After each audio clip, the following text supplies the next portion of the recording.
Hello दोस्तों, good morning. चलिए आज हम लोग जानते हैं प्रमेय 1.4 को। ठीक है, ये रियल नंबर का एक थ्योरम है, थ्योरम 1.4, जिसमें बोल रहा है कि सिद्ध करें कि √2 एक अपरिमेय संख्या है। ये क्वेश्चन की तरह ही है। अगर आप इस थ्योरम को समझ गए तो आप प्रश्नावली 1.3 को आप आसानी से हल कर सकते हैं। चलिए आइए समझते हैं हल।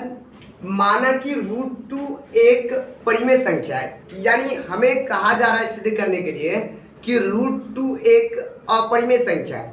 तो हम इसका विरोधाभास मान लेंगे, यानी हम इसका ठीक उल्टा मान लेंगे कि √2 क्या है, एक परिमेय संख्या है। तो हमने मान लिया, क्या मान लिया, माना कि √2 एक परिमेय संख्या है। अब जब ये परिमेय संख्या है तो हम इसे यानी p/q यानी a/b के रूप में लिख सकते हैं, जहां a और b के बीच कोई उभयनिष्ठ गुणनखंड नहीं है। यानी ये जो a और b है ये आपस में कभी कट नहीं सकता है। ये क्या है, ये है सहअभाज्य संख्या, जिसके बीच का HCF केवल एक ही हो सकता है। यानी ये क्या है, ये एक सहअभाज्य संख्या है, इसके बीच कोई भी उभयनिष्ठ गुणनखंड नहीं है, कोई भी कॉमन गुणनखंड नहीं है, और b जो है वो 0 के बराबर भी नहीं है। तो अब आइए दोनों ओर वर्ग कर देते हैं, यानी हम जो है दोनों ओर वर्ग कर देते हैं, √2 का भी वर्ग और a/b का भी वर्ग। तो दोनों ओर वर्ग करने पर क्या आ जाएगा, इधर √2 का वर्ग हो जाएगा और यहाँ a/b का वर्ग हो जाएगा। तो √2 का वर्ग यानी ये जो वर्ग है, इस वर्ग से ये रूट कट जाता है, तो रूट इस वर्ग से कट गया, तो यहाँ क्या बच गया, सिर्फ 2, और यहाँ पर a का भी स्क्वायर हो गया, क्योंकि ये दोनों का स्क्वायर है ना, तो ये a का भी स्क्वायर हो गया और b का भी स्क्वायर हो गया। अब अगर हम इसका यानी 2 बराबर a² बट्टा b² जो हुआ, तो हम इसका क्रॉस मल्टीप्लिकेशन करेंगे तो हमें ये प्राप्त होगा, यानी 2b² बराबर a²। समझ में आ गया। तो हम यहाँ देख सकते हैं कि ये जो a² है, इसको ये 2 क्या कर रहा है, विभाजित कर रहा है। तो यानी ये इस a² का ये दोनों क्या है, गुणनखंड यानी फैक्टर है, 2 और b²। ये 2 और b² को गुणा करने पर क्या आ रहा है, a² आ रहा है। इसका मतलब ये a² का ये दोनों क्या हो गया, फैक्टर हो गया, यानी ये 2 जो है वो a² को विभाजित करता है।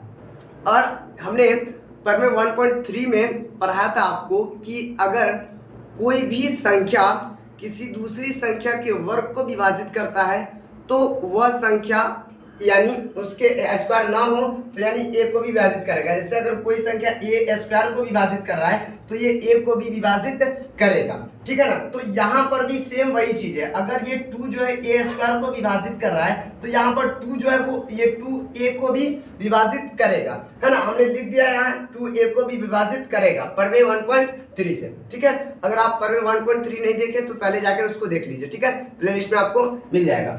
अब आगे है, माना कि a बराबर 2c, यानी अगर हमें इस 2 से इस a को विभाजित करना है तो 2 का पहाड़ा हम पढ़ेंगे तभी a विभाजित होगा, क्योंकि डायरेक्ट सिर्फ 2 से तो यहाँ पर a विभाजित हो नहीं सकता है।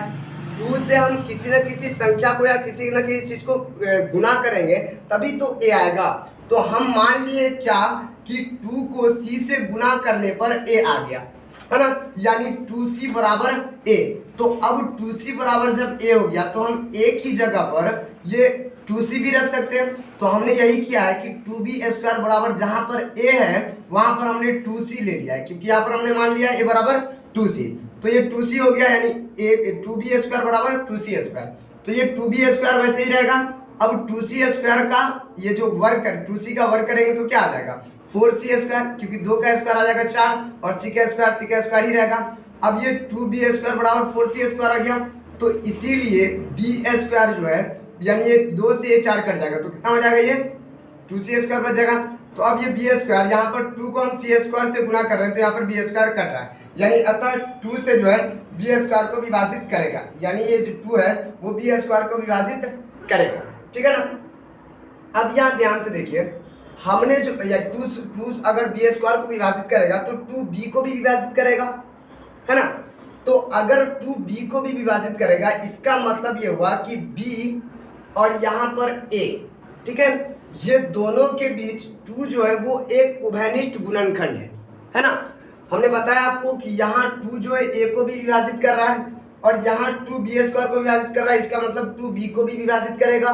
तो जब 2b को भी विभाजित करेगा और यहाँ 2a को भी विभाजित करेगा, तो इसका मतलब a और b के बीच जो है कोई ना कोई एक उभयनिष्ठ गुणनखंड है, और वो कोई ना कोई नहीं बल्कि 2 है यहाँ पर, ठीक है ना। यहाँ पर 2 जो है a और b के बीच का एक उभयनिष्ठ गुणनखंड है, यहाँ पर लिखे हैं। अतः a और b में कम से कम एक उभयनिष्ठ गुणनखंड 2 है। तो जब यहाँ पर a और b हमने माना था, a और b क्या माना था कि इसके बीच जो है वो कोई भी गुणनखंड उभयनिष्ठ नहीं है, और ये जो है क्या है, सहअभाज्य संख्या है, यानी ये जो एक सहअभाज्य संख्या है, इसके बीच का HCF 1 है और ये दोनों आपस में नहीं कटेगा। लेकिन जब हमने आगे हल किया तो पता चला क्या कि a और b में जो है जो 2 है वो उभयनिष्ठ गुणनखंड है। तो हमारी मान्यता गलत हो गई ना, क्यों? क्योंकि हम माने थे कि a और b के बीच कोई उभयनिष्ठ गुणनखंड नहीं है, लेकिन यहाँ हमें प्राप्त हो रहा है a और b के बीच एक गुणनखंड, उभयनिष्ठ गुणनखंड जो कि 2 है। तो हम जो माने थे शुरू में वो गलत हो गया ना, तो हमारी मान्यता गलत हो गई। अब अगर गलत हो गई तो गलत क्यों हुई? क्योंकि हमने यहाँ पर गलत माना था कि माना कि √2 एक परिमेय संख्या है, बल्कि √2 एक परिमेय संख्या ना हो करके क्या है, √2 एक अपरिमेय संख्या, ठीक है ना। अतः √2 एक अपरिमेय संख्या। समझ में आ गया अच्छे से? चलिए अब हम लोग अगले वीडियो में प्रश्नावली 1.3 को सॉल्व करेंगे, ठीक है ना, अच्छे से।